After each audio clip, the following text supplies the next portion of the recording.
Graça e paz, queridos. Amém? Dentro do nosso estudo, Bíblia capítulo por capítulo, hoje nós vamos ver o escritor falando da sabedoria, como sempre, dando para nós lições de sabedoria e dando para nós também conselhos práticos. Vamos lá? Encontraram Eclesiastes 7?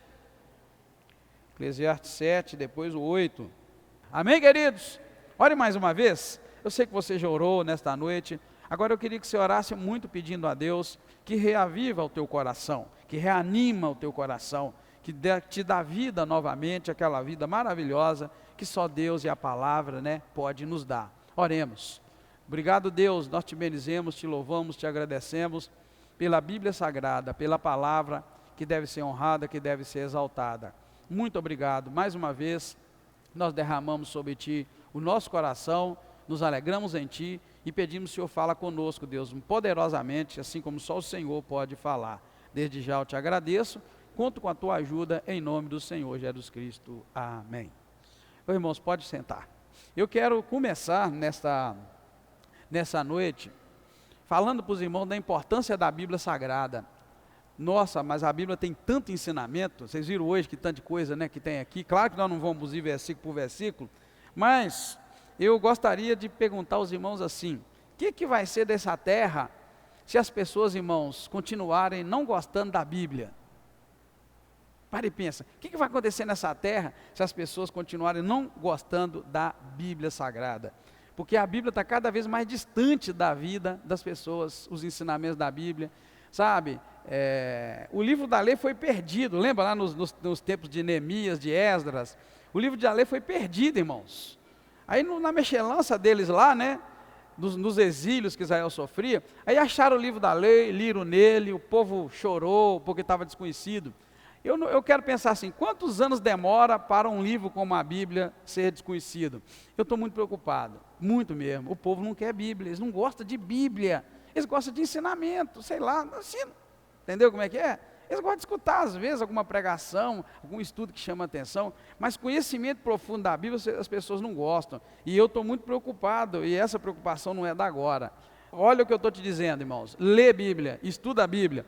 Vai chegar um dia, a Bíblia diz isso mesmo em Timóteo, o apóstolo Paulo escrevendo para Timóteo, ele falou: olha, vai chegar um tempo que esse povo não vai querer escutar a Bíblia não, vai chegar um tempo que eles não vão querer a sã doutrina, eles vão fazer de tudo para poder ouvir pregação do jeito que eles gostam, então ele fala, cuidado, cuidado, vai chegar um tempo que ninguém vai querer escutar a sã doutrina. Abra sua Bíblia em 2 Timóteo 4, que eu quero ler esse texto que eu estou falando para vocês.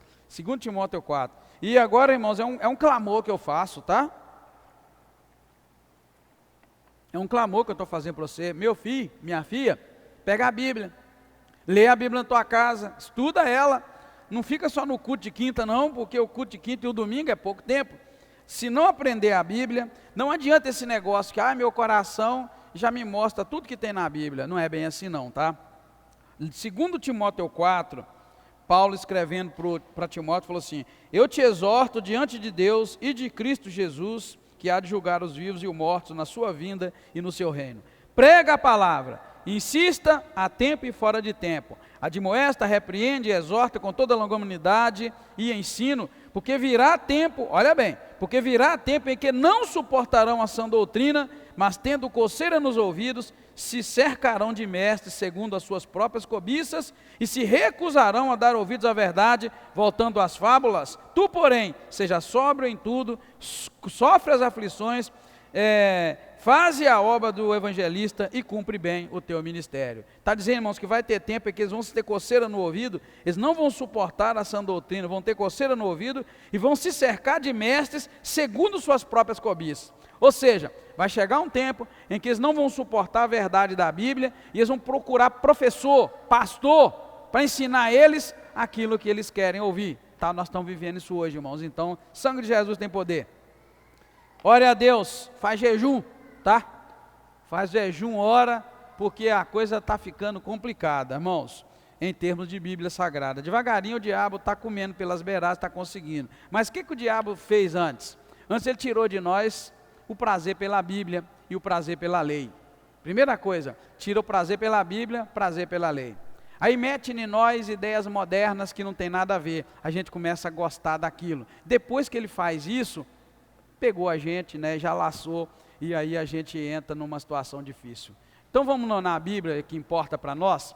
Do versículo 1 ao 24, nós vamos ver uma série de ditos ou ditados sábios.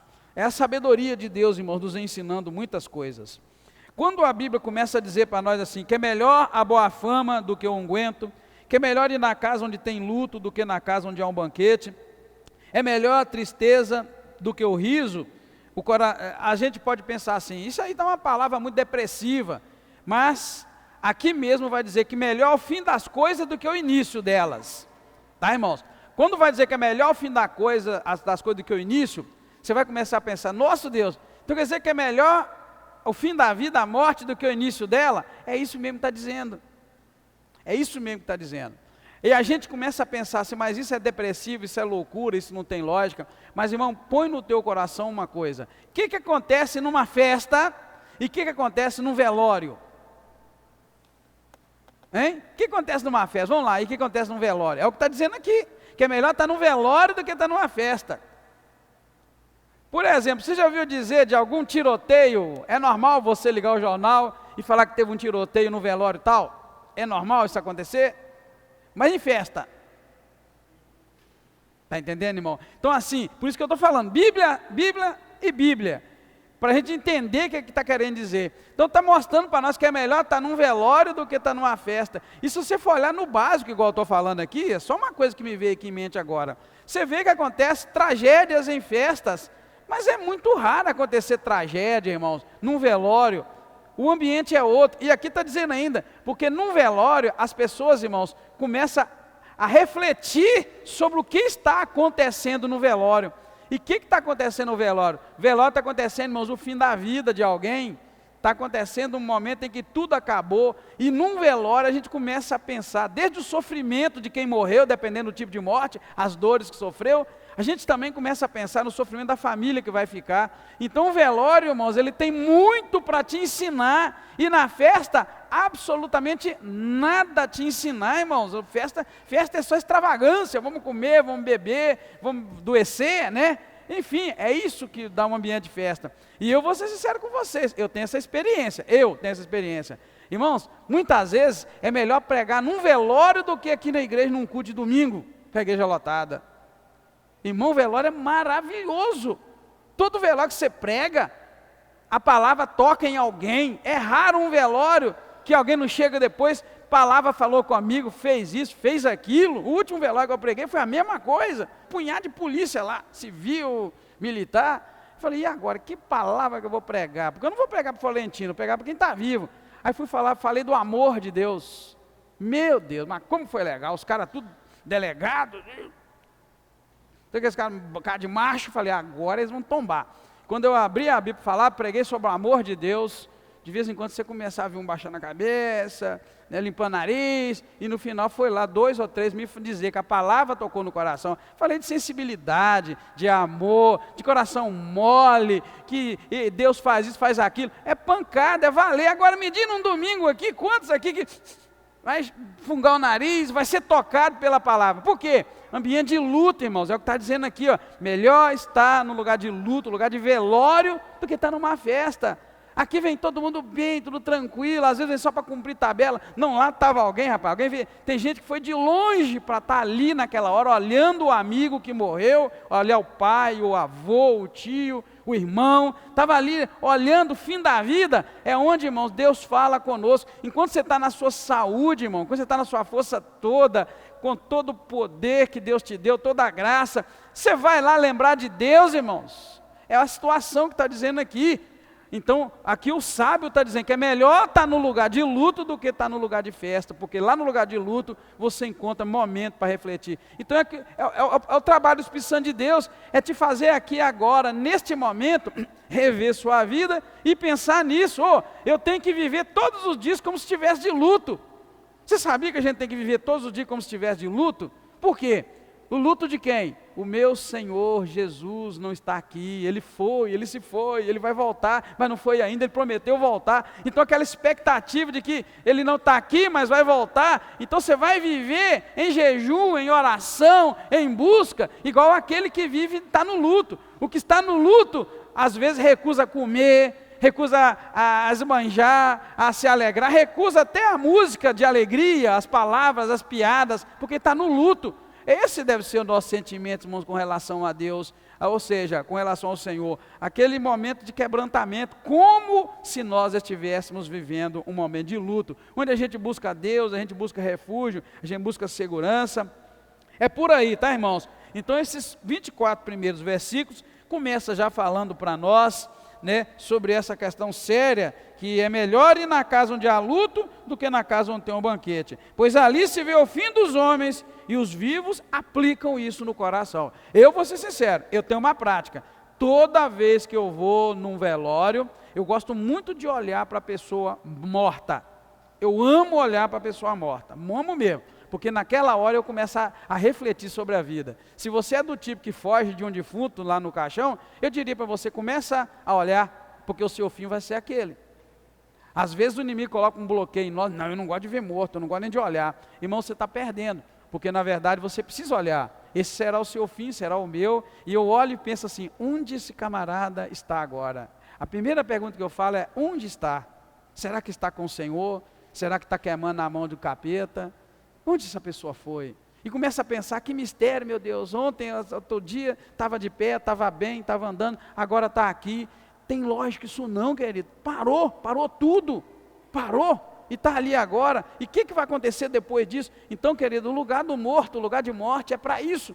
Agora, se você não vive pensando nisso, abra o teu olho, porque não está longe a nossa salvação, não está longe a nossa redenção, não está longe o Senhor nos chamar, e vai acontecer com você, você vai atravessar o rio, né? Você vai atravessar o mar, você vai atravessar para o outro lado. Então a gente começa a pensar nisso, a gente aplica no coração, começa a buscar de Deus, oh Deus, o que falta em mim, para que eu possa alcançar a Tua graça, porque o fim de todos, irmãos, é a coisa mais certa, então o sábio, né, vai dar essa dica de sabedoria, começa dizendo-se para nós, tem também outros ensinamentos profundos nesses mesmos versículos, o 8 vai dizer aquilo que eu disse para você, melhor é o fim das coisas do que o princípio delas, e melhor é o paciente do que o orgulhoso, não te apresses no teu espírito a irar-se, pois a ira abriga-se no seio dos tolos. Sabe o cara que é nervosinho, irado? Está escrito aqui, ó, a ira abriga-se no seio dos tolos. Em outras palavras, o que ele está dizendo? É tolo que fica bravo, é tolo que fica irado. Isso é um ensinamento, está aqui. Então a gente às vezes tem até como virtude ser bravo, ser nervoso, ser irado. Aqui está dizendo, o sábio, a sabedoria de Deus está dizendo que a ira abriga-se no seio do tolo. Vamos ser sinceros, quantas vezes uma pessoa irada se dá mal pela rua e em todos os lugares? Um dia eu ouvi uns videozinhos desses videozinhos curtos que ele manda para a gente, um cara nervosinho no trânsito, que morreu de bobeira. Ficou bravo, irado com o que aconteceu, foi tirar satisfação, o outro matou. Isso aí acontece quase todos os dias, irmão, o irado. Então aqui está dizendo que a ira abriga-se no seio dos tolos. Ou seja, tolo, burro, burrice, né? O cara tonto, bobo, não pensa direito, não raciocina bem, é irado, é tolo. A ira abriga no coração dele. O que está ensinando aqui? Está ensinando que o sábio busca mansidão. Lembra que Jesus ensinou, se te chamar para andar uma milha, vai duas, se bater de um lado o rosto dá o outro, não foi assim? Se te pedir a capa, dá a roupa toda. O que Jesus está dizendo assim? Cuidado, porque a ira abriga-se no seio dos tolos, você já sabe. Veja que isso tudo está aqui, irmãos, dicas importantes, né? Depois o 13 vai dizer, atenta para a obra de Deus, quem poderá endireitar o que ele fez torto? Olha que coisa linda, atenta para a obra de Deus, porque quem pode endireitar o que ele fez torto? O que isso quer dizer? Quer dizer que pau que nasce torto morre torto? Não, está dizendo que só Deus pode endireitar. Está dizendo, olha bem, vou repetir para você, porque às vezes a gente interpreta errado. 13, está dizendo assim, atenta para a obra de Deus. E vai dizer, quem pode endireitar o que ele fez torto? só Deus pode endireitar aquilo que fez torto. Então não é aquilo dizer, ninguém endireita que Deus fez torto. Sim, Deus. Então quem pode? O sábio vai entender isso, irmãos, e vai depender de Deus. Minha vida é torta, então eu não posso endireitar a minha vida. Deus pode. Por isso a pergunta está sendo assim, quem pode endireitar o que Deus fez torto? Né? É a mesma pergunta assim, quem pode curar? Quem pode libertar? Quem pode salvar? Né? Quem pode levar para o céu? Ninguém? Não, Deus. Então quem pode endireitar o que Deus fez torto? Deus. Então aqui é um ato da gente também conhecer. Às vezes você tenta endireitar seu filho, sua filha, seu esposo, sua esposa. Você tenta endireitar o mundo, porque você sabe como deve ser. E aqui está dizendo, quem pode endireitar o que Deus fez torto? Só Deus. Então põe na mão de Deus. Começa a confiar em Deus, né? Só pegando aqui, irmãos, alguns versículos dentre esses aqui, para a gente poder meditar neles, ainda lá sobre a série de ditados, né, de sábios. Veja bem o que diz o 16, não seja demasiadamente justo, nem demasiadamente sábio, por que te destruirias a ti mesmo? Não seja justo demais e nem sábio demais, misericórdia. Você conhece alguém, me diga, que acha que é sábio demais ou justo demais? Você conhece? Está falando aqui, não seja nem sábio demais, nem justo demais. Por que você destruir a si mesmo? Mas será por que ser sábio demais destrói a si mesmo? Sim, irmãos, porque quem é que é sábio demais? E sem contar que aquela pessoa que se acha sábio demais, ela é o quê? Qual a palavrinha que a gente diz de uma pessoa que acha que sabe demais? É sábio demais. Hein? Né? Altiva, né? Orgulhosa, e tem um punhado de palavras. Então, e na verdade, vamos ser sinceros, quem é sábio demais, nunca vai mostrar que é sábio demais. Você já notou? Hein? Quem é sábio demais, nunca mostra que é sábio demais. É sempre assim, irmãos, então são ensinamentos para nós. Para pular mais cá para baixo, veja bem o que diz o versículo 20. Não há homem justo sobre a terra, nem que faça o bem, e que nunca peque. Irmão, irmã, olha aqui, está dizendo que não existe homem justo sobre a terra que faça o bem e nunca peque. Tem gente que acha, irmão, que nunca peca. Eu já vi gente que acha que nunca peca. Misericórdia. Tem alguém aqui, irmãos, que acha assim, olha, que é justo? Será que tem alguém aqui que só faz o bem e que nunca peca? Misericórdia. Tem gente que acha, irmão, tem gente que sobe num pedestal e acha que só faz o bem, que ele é melhor em tudo, nunca peca, sempre tem uma lição de moral, uma palavra, porque nunca peca. Mas a pergunta está dizendo, não há homem justo sobre a terra que faça o bem e nunca peque. Existe homem nenhum, irmãos. Nesta terra só pisou um homem que nunca pecou, que foi o Senhor Jesus Cristo. Amém, queridos? Amém? Isso é conforto para nós, isso é consolo e por aí vai, né? A gente pode confiar no Senhor em todo o tempo, sabendo que a bondade de Deus ela é excelente para nós. Para a gente concluir, né, irmãos, o capítulo 7, eu quero muito aqui ler para os irmãos o versículo 27 para baixo, e gostaria muito que vocês prestassem atenção no versículo 29. Na escola dominical, estou preparando alguns irmãos para batizar, se eu não estiver enganado, são 7 irmãos que vão batizar. E aí uma das alunas parou e fez uma pergunta assim, que não consegue entender, porque a pergunta boba, né, irmãos, é que é a perguntinha de criança, porém, as perguntas de criança são as mais difíceis de responder, concorda comigo? Né? Pergunta de criança são as mais difíceis de responder. Você acha que você sabe muito? É outra lição, né, que a Bíblia vai nos deixar e Deus deixa. A gente menospreza, mas as perguntas de criança são tão simples, que às vezes pega a gente, te desmonta todo, você não sabe nem como responder, inventa a resposta às vezes. Mas a pergunta da pessoa não era bem uma pergunta, mas era uma indagação, dizendo assim, como pode Deus deixar tanta coisa má acontecer no mundo? Como pode tanta violência, né, tanta maldade? Né? É uma pergunta de criança.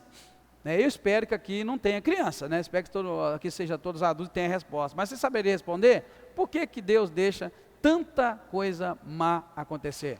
Aí eu ainda ajudei, né? Estupro de menores, de violência, todo tipo de maldade, roubo, assassinato. Bem, aqui você encontra uma resposta para isso. Veja bem o que diz. Abra a Bíblia, vou esperar todo filho de Deus abrir Eclesiastes 7, porque um dos problemas da igreja dessa geração é que ela não lê Bíblia. Ela escuta o pastor, ela escuta o pregador, mas não escuta a Bíblia. Então veja na Bíblia aí, abra tua Bíblia em Eclesiastes 7, nós vamos ler do 27 até o 29. A resposta está aqui. Quem achou diz amém. Olha o que diz: vedes aqui, isto achei, diz o pregador, conferindo uma coisa com a outra para achar a causa que a minha alma ainda busca, não encontrei. Um homem entre 1000 achei, mas uma mulher entre todas não achei. 29, olha o que é a resposta de Deus no 29. Isto tão somente achei: Deus fez o homem reto, mas os homens buscaram muitas astúcias. Entendeu, irmão? Então, se uma criancinha chegar e te perguntar: mamãe, papai, por que Deus deixa tanta violência, maldade, os outros matam de graça, estupra um, estupra outro, rouba, e enfim, dá a resposta: Deus fez o homem reto, mas eles se meteram em muitas astúcias. Então Deus não fez o homem mau. Então a primeira resposta deve ser dada é essa, e depois eu tive que mostrar isso, onde isso acontece. Onde foi que o homem buscou muitas astúcias, ou estutícias, como tem alguma tradução? Irmão, o homem buscou isso em Gênesis, lá no capítulo 3, Deus fez o homem reto e pôs ele no jardim, já falamos sobre isso, e os irmãos que estão estudando célula, vai estudar muito sobre essas coisas, por isso que é importante mais você ir para uma célula. O estudo da quinta igreja vai ser todo transferido para a célula, e vai ficar célula escola dominical. Nós vamos transformar a escola dominical numa aula mais aprofundada. Irmãos, lá vocês vão ver muito isso. O que aconteceu lá no Jardim do Éden? Deus fez o homem reto, o homem perfeito, mas ele se meteu na astúcia. A mulher primeiro, depois o homem. A mulher quis comer da árvore que Deus proibiu, e quando ela comeu da árvore que Deus proibiu, isso eu falei lá na escola dominical, ela passou a adquirir algo que ela não tinha. A árvore era chamada de árvore de quê? De duas coisas, de bem e do mal. Na verdade, Eva tinha antes de comer, e Adão tinha antes de comer, o bem ou o mal? Tinha o bem. Ela era pura, eles eram puros. Eles eram tão puros quanto Deus. Eles estavam nus e nem sabiam que estava nu, tamanha pureza. Igual a criança bem novinha, ela está nua, mas não está nem aí. Para ela estar nu com roupa é a mesma coisa. Então, o nível de pureza que Adão e Eva tinham, era o nível de pureza de Deus. Isso é o bem que Deus pôs nele. Lembra quando Deus falou assim: vamos fazer o homem a nossa imagem, a nossa semelhança? Então Deus pôs a imagem e a semelhança dele. Deus pôs tudo que ele tinha no homem, e que ele poderia pôr no homem, numa pessoa ali, carne e osso. Então Deus tinha algum mal para pôr neles? Nenhum mal. Deus tinha bem, meteu bem neles, eram bem, vivia nu, não importava, tranquilo, a terra ia produzir, eles iam alimentar, lembra lá? A terra não era amaldiçoada, então a terra ia produzir. Deus deu para ele o bem, pôs o bem neles. Dentro de Adão estava o bem. A Bíblia diz que Deus soprou neles o fôlego de vida. Deus soprou dele e pôs no homem. Então o homem e a mulher estavam cheios de Deus, cheios do bem. Presta atenção, o mal não estava dentro do homem, estava fora. E ali aquela árvore era o canal, era o que havia naquela árvore, o mal. Não é que aquela planta era uma planta ruim. Na verdade, o mal entrou pela desobediência. Deus falou: não coma desta árvore, porque no dia que você comer, você vai morrer. Esta árvore, a árvore ali era um símbolo para que o homem não tocasse, algo para não tocar, porque no dia que tocasse, eles iam morrer. Por que eles iam morrer? Porque na verdade, o mal que havia em descumprir a ordem de Deus, é que ia entrar para dentro do homem. Desde então o mal passou a fazer parte de mim e de você. Por isso que lá diz que por causa de um homem entrou a morte, pecado no mundo. Por causa de um entrou também a vida, que era Jesus, por causa de Adão. Porque quando Adão pegou da árvore, junto com a sua mulher, e comeu, o mal, que a árvore era do bem e do mal. Bem ele já tinha, o mal quem não tinha, estava lá a árvore dos dois. Não tinha jeito de pegar aquela fruta, irmão, e dividir e comer só o bem. Ela era a árvore do conhecimento do bem e do mal. O bem eles tinham, o mal estava na árvore. Quando comeu, o que a Bíblia diz? Abriu os olhos e eles viram que estava nu, entrou o mal dentro deles que estava fora. Então é um mistério, umas coisas simples da Bíblia que a gente não vê. Então, irmãos, é ali que entra a maldade. O homem escolheu comer da árvore que Deus falou, vai te danar, você vai morrer. Por que vai morrer? Porque o mal que estava lá vai entrar dentro de vocês, e vocês a partir daí vão ter que lutar agora para tratar do bem e do mal. Não tinha mal quando não havia comido daquela árvore. Então por aí vai, irmãos, é muito profundo, é uma pena, né? É uma pena a gente aqui não poder entrar nesse detalhe, mas é onde eu estou dizendo para vocês que eu tenho muito medo de uma geração que não lê Bíblia.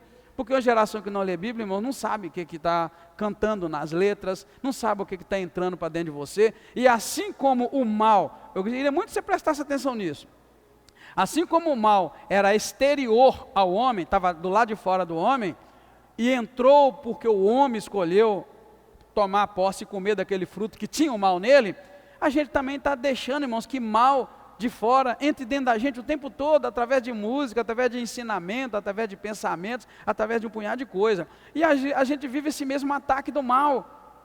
O bem só existe em Deus, o mal a gente pega de fora. Você lembra que a Bíblia vai dizer que a gente é templo do Espírito Santo, santuário do Espírito Santo de Deus? Então, ou seja, existe uma briga. O bem Deus pôs dentro de nós, mas o mal é a serpente que quer colocar dentro de nós. Presta atenção nisso. O mal é a serpente que quer colocar de lá dentro de nós. E o bem Deus pôs dentro de nós. Então é mais fácil, irmão, você andar direito que andar errado. Você só precisa desligar os canais externos que vão te deixar entrar. Veja bem, que a primeira coisa que a serpente fez, queria que você me ajudasse nessa hora. A primeira coisa que a serpente fez foi pegar da árvore e pôr na mão de Eva e falar, come. O que ela fez antes? Quem lembra? Antes ela conversou, irmão. Antes ela lançou o seu veneno em Eva. Primeiro ela envenenou Eva, para depois dar para ela o fruto para comer. Então, ou seja, irmãos, veio de um diálogo, de uma conversa, de um canal. A serpente só foi um canal, irmãos, a serpente foi muito esperta. A serpente não obrigou Eva a comer. Você sabe que no julgamento final, né, quando o Senhor for julgar todas as coisas, condenar Satanás e seus anjos, certamente Satanás vai tentar se defender. Ele não obrigou, irmão, ele não pôs o fruto na mão de Eva, mas ele envenenou Eva. Envenenou como? Entrou na mente de Eva e começou a colocar para Eva a visão de um outro mundo, uma visão distorcida da realidade. Mostrou para ela que aquela árvore era bonita, aquela árvore era gostosa, né? Ela chegou a dizer que Deus estava sendo mentiroso, que é mentira, você não vai morrer não, Eva, pode comer. Então sim, primeiro ela lançou sua peçonha, lançou seu veneno em Eva. Depois de envenenar Eva, ficou fácil, irmãos. Então o inimigo o tempo todo tentando nos envenenar. Como nos envenenar? Com essas ideias. Deus não é verdade, né? Que essas ideias não vai dar nada, não tem nada a ver, nada, pode ficar tranquilo, fica em casa, descansa, regala. Oh, minha alma, você tem muito para adquirir a vida inteira, né? Para viver sua vida toda, entra e goza. Aí o Senhor fala, louco, hoje pedirão a tua alma, e que você tem serve para quê? Está vendo o veneno do diabo aí, irmãos, o veneno da serpente? Então, irmãos, o veneno vem de fora. O veneno vem de fora, porque é de fora que está o mal. Jesus chegou a dizer que o mundo jaz no maligno. O mundo, está vendo? O mundo. Então, se você se deixa levar pelo mundo, vai ser assim. Então, quando a pessoa lá me perguntou, como pode Deus permitir o mal da maneira como Ele permite, eu tive que conhecer a Bíblia para dizer, olha, vamos conversar então, vamos mostrar na Bíblia. Deus não colocou o mal dentro do homem, só o bem do seu espírito, mas o homem escolheu voluntariamente provar do mal, e provou e deu certo, porque aquilo que Deus disse que aconteceria, aconteceu, e a partir de então, a maldade entrou no coração do homem. Então esse versículo vai dizer, 29, vai dizer, isto tão somente achei, Deus fez o homem reto, mas os homens buscaram muitas astúcias. E para não parar por aí, irmãos, você sabe muito bem, que o mal que Adão provou e a morte que Deus disse que morreria, Adão talvez tenha dado ouvido à serpente. E de igual modo tem muitos de nós irmãos aqui hoje, tá? Muitos de nós e muitos que vão assistir esse vídeo pelo YouTube, talvez não se deram conta. A morte e o mal ficou tão impregnado na vida humana, que logo depois o plano de Deus, daquele jardim lindo e perfeito para o homem viver, e olha que Deus mandou o homem crescer e multiplicar ali dentro do jardim, tá? Logo depois o homem é expulso daquele jardim, a árvore da vida é protegida para o homem não lançar a mão e comer, e logo depois, irmãos, começa dentro da mesma casa a morte que Deus falou que morreria, o primeiro assassinato. Um irmão mata o outro por inveja.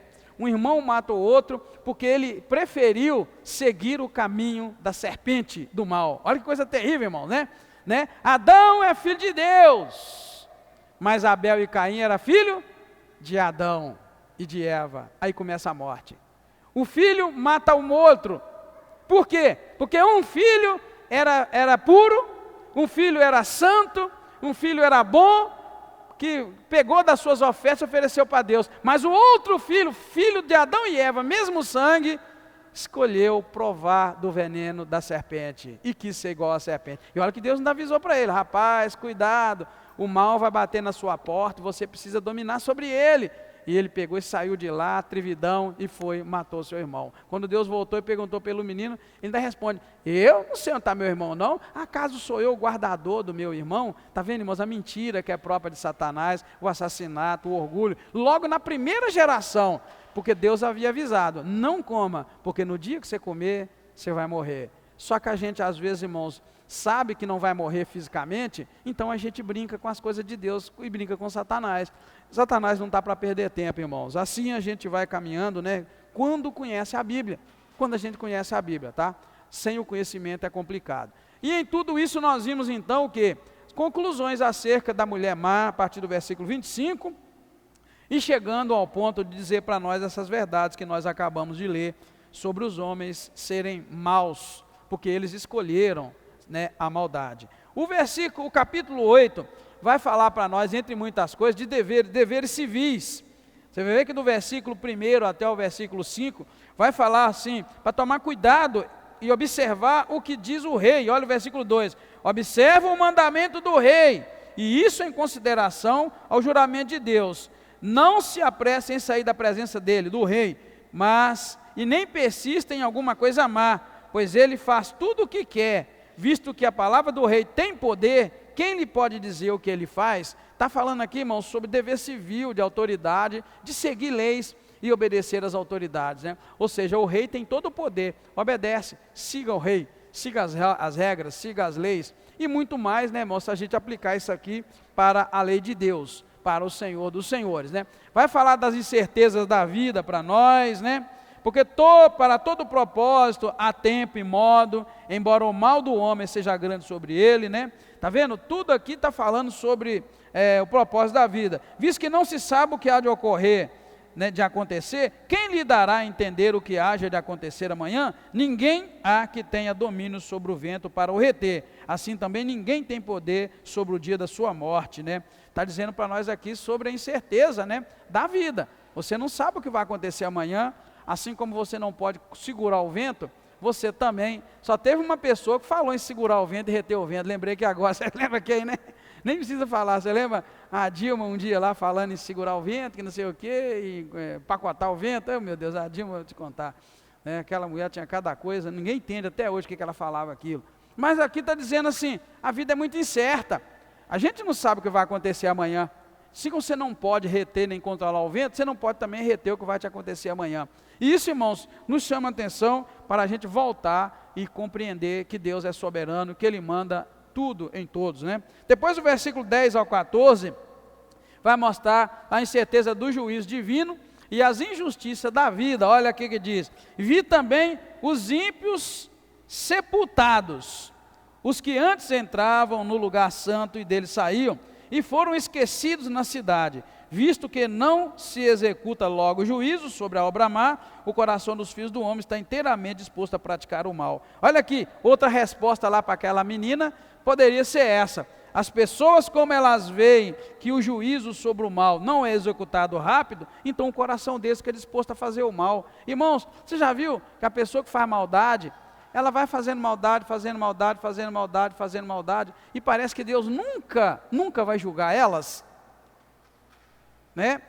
Então, por isso que as pessoas vê essa longanimidade de Deus e que o juízo não é feito, o juízo de Deus não cai rapidamente sobre a maldade, então as pessoas aí acabam espalhando o mal e vivendo o mal.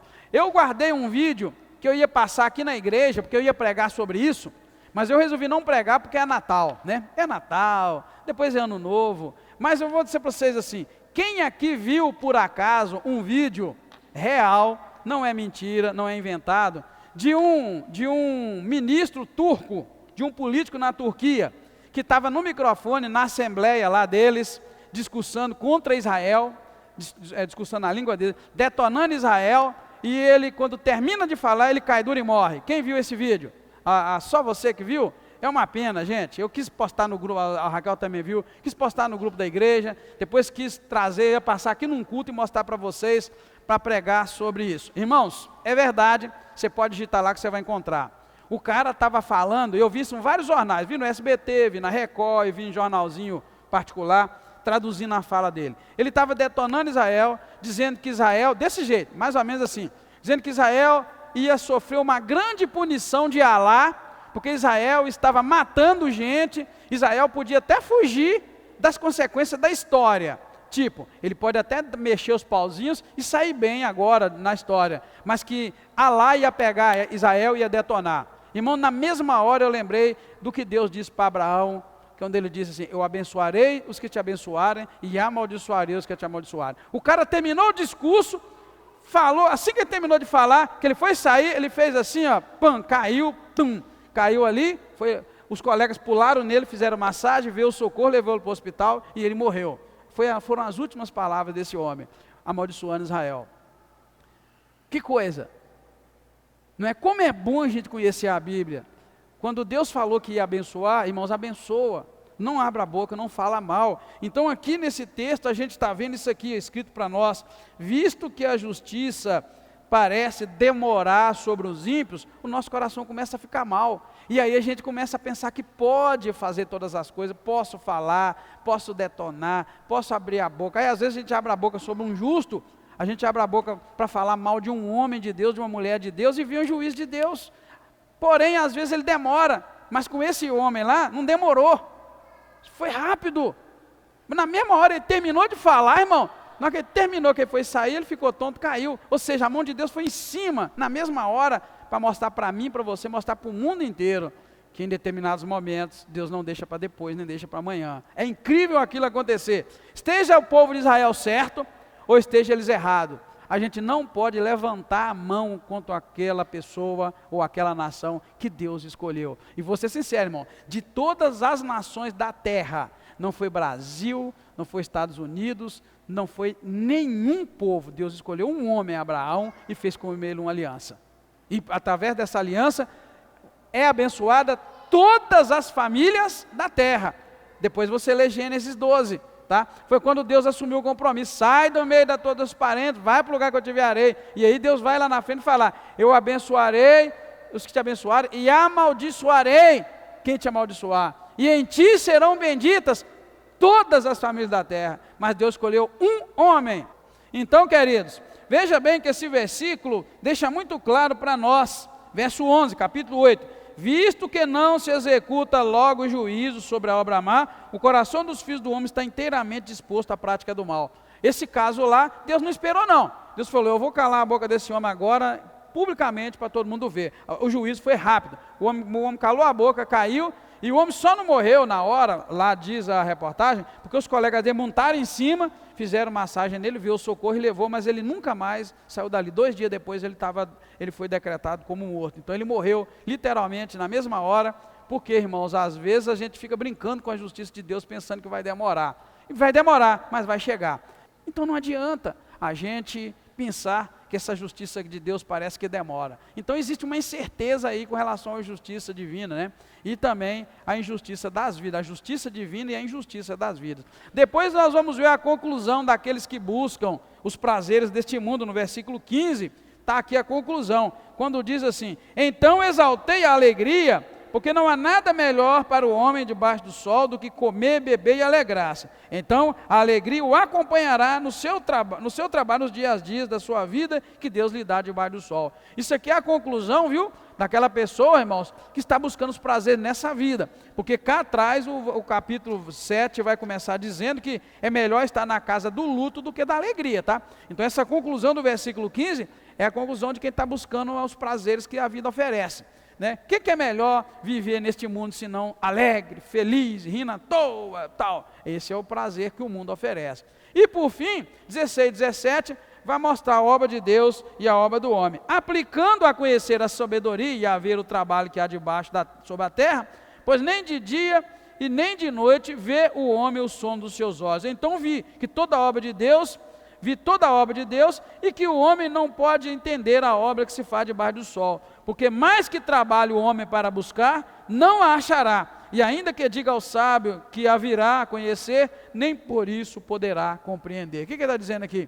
Que ele viu uma coisa, a obra de Deus e a obra dos homens, e a obra dos homens nunca vai se fartar. Quanto mais o homem trabalha, mais ele vai trabalhar. E o que acontece é que chega num ponto que os olhos do homem não vê nenhum sono de tanto que ele trabalha. É o que está falando aqui, a obra de Deus e a obra do homem. Vamos ser sinceros, né, irmãos? Deus deu uma lição muito boa para nós com relação ao trabalho, igual está aqui dizendo, trabalha, perde sono, não dorme e trabalha mais, e não dorme e trabalha mais. O que Deus fez na criação é uma lição. Deus trabalhou 6 dias, e o que ele fez no outro? Parou tudo, descansou. Então a gente precisa entender isso, é o que está dizendo mais ou menos aqui, que a obra do homem não para. Aí eu vou comprar um carro novo, vou comprar uma casa nova, vou reformar a casa, vou comprar uma chácara, vou comprar um sítio, vou comprar um instrumento, vou comprar isso, comprar aquilo, e vai o homem, vou comprar um celular novo, vou comprar um iPhone, e o homem trabalha, aqui está dizendo que o olho dele nem fecha mais para o sono, enquanto Deus fez tudo em 6 dias, e falou, agora eu vou descansar. Será que Deus estava cansado de criar o universo? Não, né, irmãos, é uma lição maravilhosa. Para a gente concluir, é melhor aceitar a adversidade, aceitar o que você está passando agora, e compreender que a vida é transitória, né, sempre buscando a verdadeira sabedoria. Ou seja, aceita a adversidade, aceita o que você está vivendo, entra dentro, sempre buscando a sabedoria divina, né, a sabedoria de Deus para cada momento. Ou seja, não se canse com o sofrimento de amanhã. Não se canse com o sofrimento daqui a um tempo, né? Não se canse. Tem gente que quando começa a adoecer, já se cansa porque vai morrer. Tem gente que começa a ficar mais velho, já se cansa porque vai morrer. Para com isso. Descansa. Aproveita o dia, aproveita a diversidade do dia, sempre buscando a sabedoria de Deus, que a vida é transitória. A vida é só um momento, né? E ambos os capítulos que nós lemos concluem que a verdadeira sabedoria está em temer a Deus, em buscar viver uma vida justa, mesmo diante das incertezas e dos desafios da existência. Ou seja, se Deus te deu a vida, a partir daquele dia você começa a morrer. Coisa complicada, né? Se Deus te deu a vida, a partir daquele dia você começa a morrer. É uma coisa complicada. Tem gente que acha que você nasce e cresce. Na verdade, você nasce e já começa a morrer. Cada degrau é um dia menos, cada dia é um dia menos. E aí, então o que está dizendo aqui? Então aceita as incertezas e os desafios da existência.